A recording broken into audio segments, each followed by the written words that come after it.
Soy el señor Beat. Hoy, cada vez que el sufijo gate está al final de algo, sabes que es malo. Travelgate, Coingate, ClimateGate, Nipplegate, BountyGate, Gamergate, Deflategate, Pizzagate, SharpieGate, Slapgate, Fartgate. Básicamente, si gate está en el final de un sustantivo, sugiere que podría haber algún escándalo generalizado o controversia. Por ejemplo, tomemos Fartgate. Sí, esto fue real.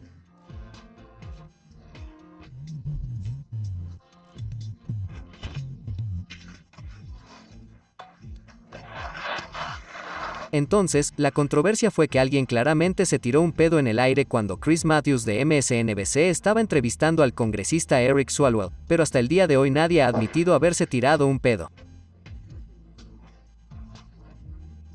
Para que conste, creo que fue Swalwell quien se tiró un pedo. De todos modos, ¿cómo comenzó todo esto de agregar gate al final de un sustantivo para describir un escándalo o controversia? Bueno, eso es simple, fue por el escándalo Watergate.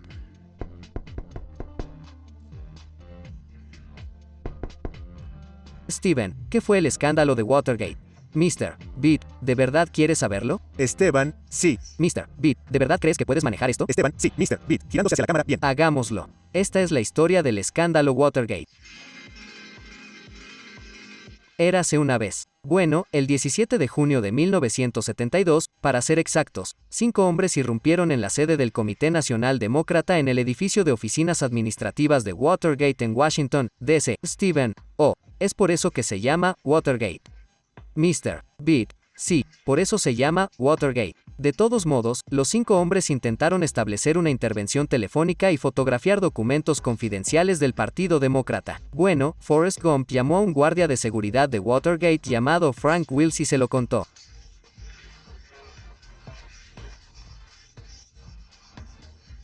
Es una broma. Eso fue solo una película. Forrest Gump no es real. Es una persona falsa. Nunca ha existido. Es inventado. Fabricado. Pero Tom Hanks es real, y gracias a Dios por eso. De todos modos, Frank Wills notó cintas cubriendo los pestillos de algunas de las puertas de Watergate, lo que permitía que las puertas se cerraran pero permanecieran desbloqueadas.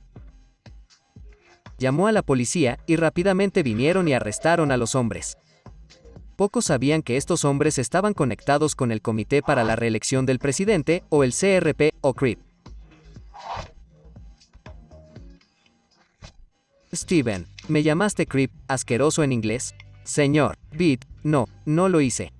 ¿Qué diablos estás haciendo aquí? Steven, esto no me corresponde, pero sí al CRP, que era oficialmente una organización de recaudación de fondos para conseguir la reelección de Richard Nixon. Extraoficialmente, hicieron todo tipo de cosas ilegales. Ya sabes, cosas como irrumpir en la sede del Comité Nacional Demócrata. Los 5 hombres arrestados fueron Virgilio González, Bernard Barker, James McCord, Eugenio Martínez y Frank Sturgis. 4 de ellos eran exiliados cubanos. Fueron acusados de intento de robo e intento de interceptación de comunicaciones, básicamente intentar espiar y esas cosas. 3 reporteros del Washington Post, Alfred Lewis, Carl Bernstein y Bob Woodward cubrieron los arrestos, pero luego Bernstein y Woodward decidieron investigar un poco más y pronto descubrieron que otros 2 tipos estaban involucrados en el robo: Everett Howard Hunt, exoficial de la CIA, y George Gordon Liddy, exagente del FBI.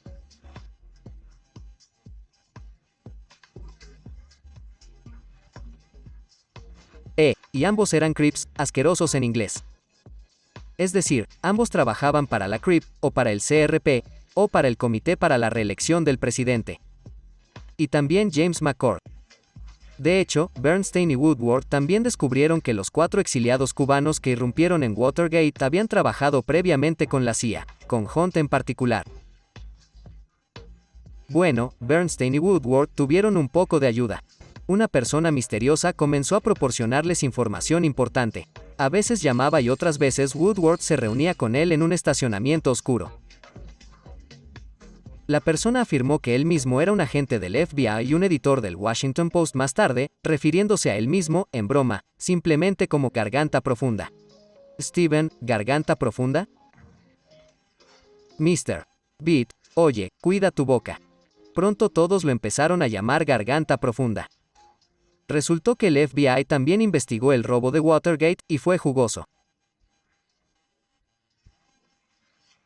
Para empezar, habían encontrado un cheque a nombre del CRP por el valor de $25,000 depositado en las cuentas bancarias de uno de los ladrones de Watergate, Bernard Baker.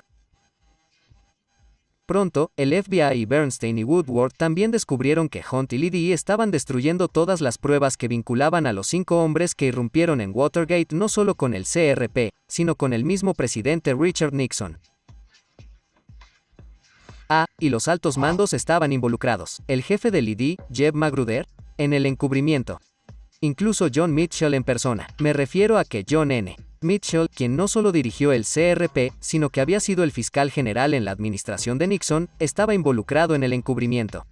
No hay forma de saber si el propio Nixon sabía que el CRP hizo todas estas cosas turbias, pero una vez que descubrió que el CRP estaba relacionado con el Watergate, trabajó con su jefe de gabinete, Bob Haldeman, para encubrirlo.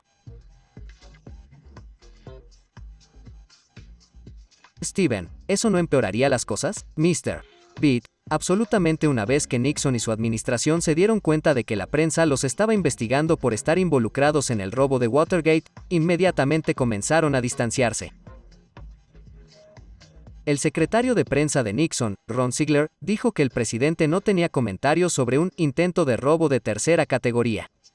Nixon realizó una campaña de relaciones públicas para insistir en que ni él ni su administración, ni siquiera el CRP, estaban conectados en absoluto. John Mitchell llegó tan lejos como para secuestrar a su esposa para que no hablara con la prensa sobre lo que sabía sobre el allanamiento. Lo digo en serio. Ahora, Nixon obviamente estaba más preocupado por la investigación del FBI, y especialmente más preocupado porque el FBI aparentemente estaba trabajando con Bernstein y Woodward. Se reunió con Haldeman y le dijo que hiciera que la CIA presionara al FBI para que abandonara la investigación de Watergate. Esta fue una conversación grabada, por cierto. Quedó grabada. Bastante loco, el FBI lo confirmó, por un rato al menos. Y aunque Bernstein y Woodward nunca perdieron el enfoque y continuaron publicando historias que describían los trucos sucios del CRP, la mayoría de los medios sí perdieron el enfoque y Nixon ganó fácilmente la reelección en noviembre. El allanamiento del Watergate apenas tuvo efecto en las elecciones presidenciales de 1972. Pero a pesar de la aplastante victoria de Nixon, Watergate no iba a desaparecer pronto.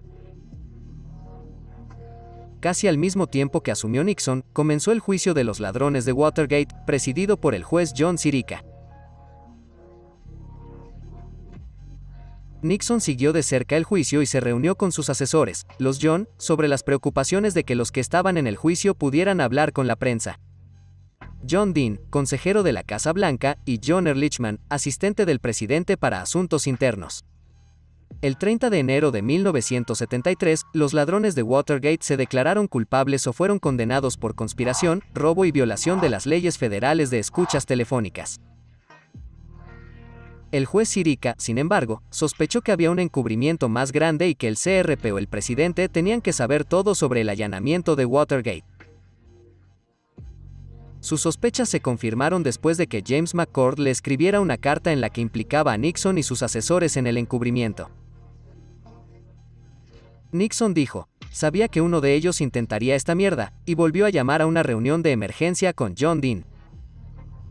Dean instó a Nixon a que se sincerara, que la única forma de mantener a todos los demás callados era pagarles con $1 millón. Nixon respondió y esto está grabado. Esto está en la cinta. Steven, ¿está en la cinta? Mr. Beat, está en la cinta. Nixon respondió, podrías obtener $1 millón. Y podrías conseguirlo en efectivo. Sé dónde se puede conseguir. En otras palabras, Nixon no tenía intención alguna de aclarar esto.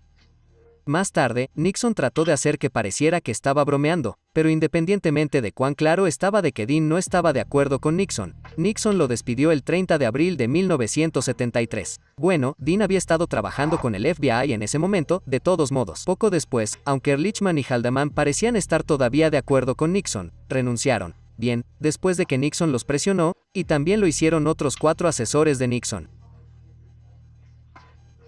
A estas alturas, altos funcionarios del CRP como Jeb Magruder e incluso John Mitchell se enfrentaban a una acusación, y para intentar calmar a la prensa, que de repente estaba prestando mucha atención, Nixon anunció que no estaba involucrado en el Watergate en absoluto.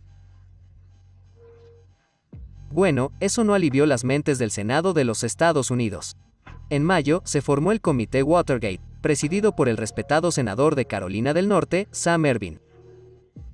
Ex asesores de Nixon le dijeron al comité que antes de las elecciones de 1972 habían ocurrido muchos delitos con la intención de socavar a los oponentes del presidente.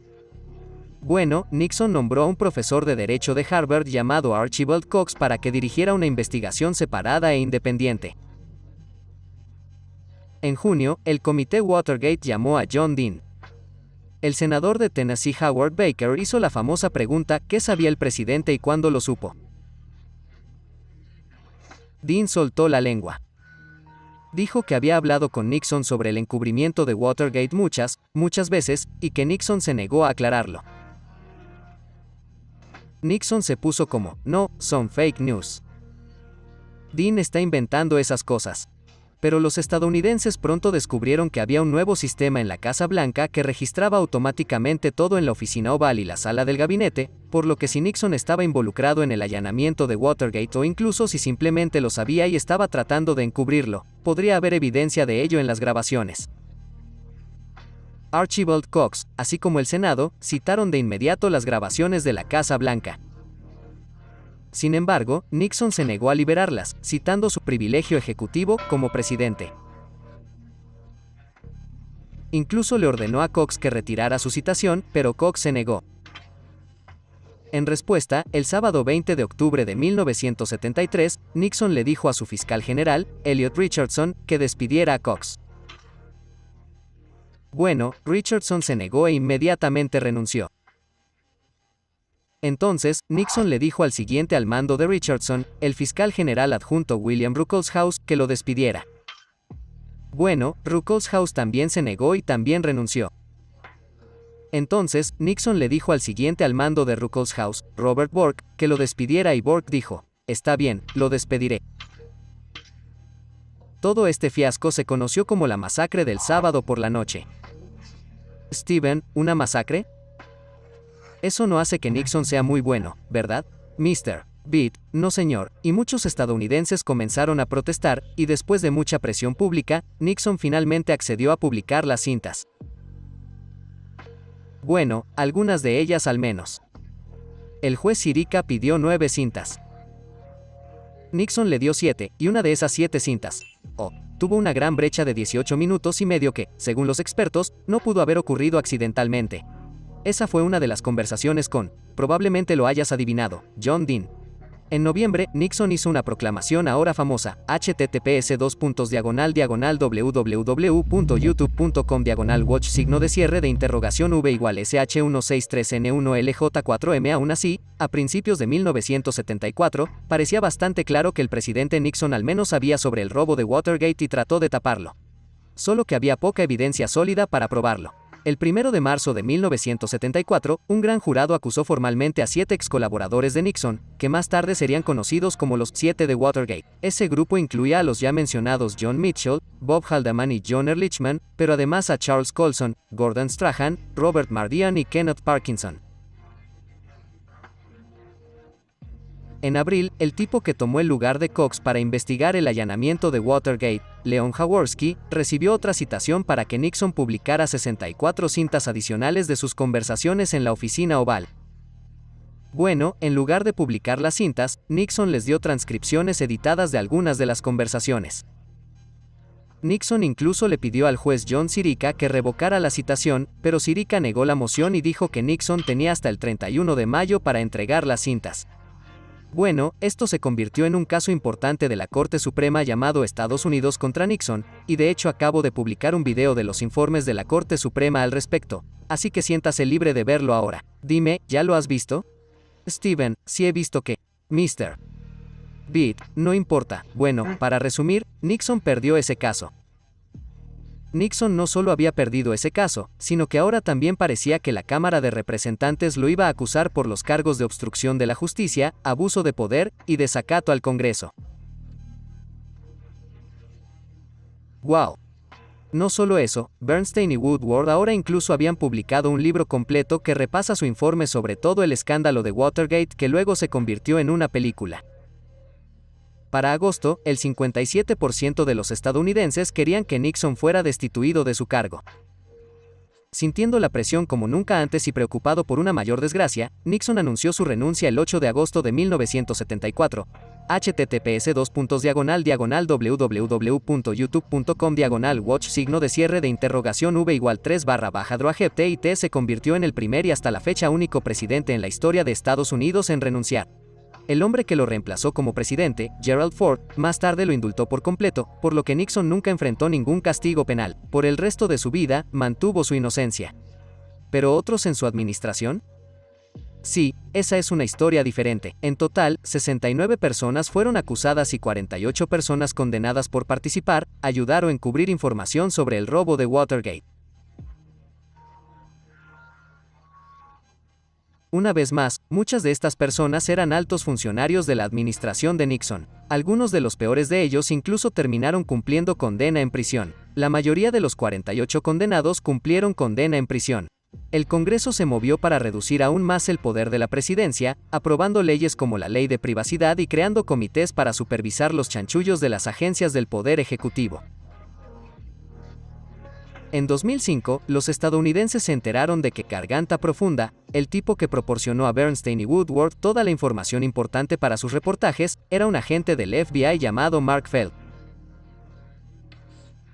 Steven, ¿entonces su verdadero nombre no era Garganta Profunda? Señor Beat, me temo que no. El escándalo de Watergate es posiblemente el mayor escándalo político en la historia de Estados Unidos. Condujo a un gran revés para el Partido Republicano, especialmente porque perdieron muchos lugares en el Congreso en las elecciones de medio término de 1974. Watergate aumentó drásticamente el cinismo y la desconfianza hacia el gobierno federal, que ya venía en aumento debido a las mentiras en torno a la guerra de Vietnam. Pero también demostró que el sistema estadounidense de frenos y contrapesos realmente funcionaba.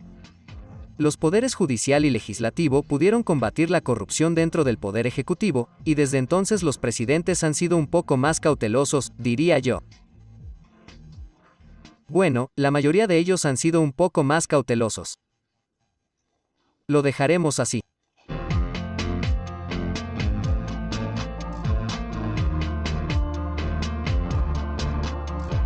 Oye, ¿quieres aprender mucho más sobre Watergate? Bueno, tengo dos sugerencias. Primero, debes leer el libro Todos los hombres del presidente y la película basada en él. En segundo lugar, sugiero ver este maravilloso documental llamado Nixon in the Den, que está disponible exclusivamente a través de Magellan TV.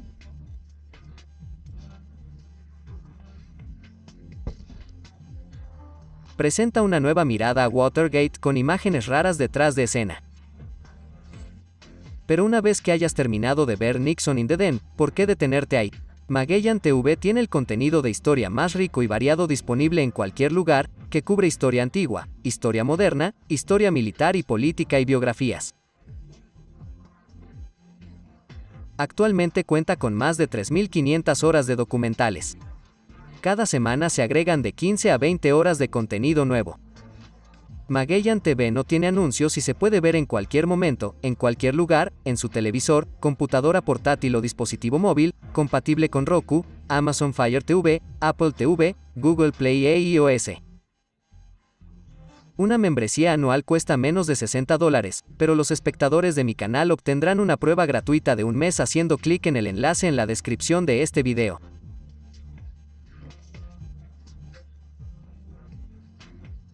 Entonces, si Watergate ocurriera hoy, ¿cómo reaccionarían los estadounidenses?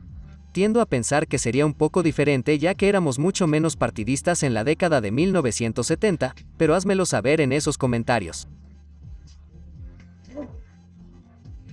Oye, si estás viendo este video ahora mismo y estás buscando un tutor gratuito, o si deseas ser tu propio tutor, consulte ConnectMe, una organización sin fines de lucro destinada a ayudar a los estudiantes del nivel básico.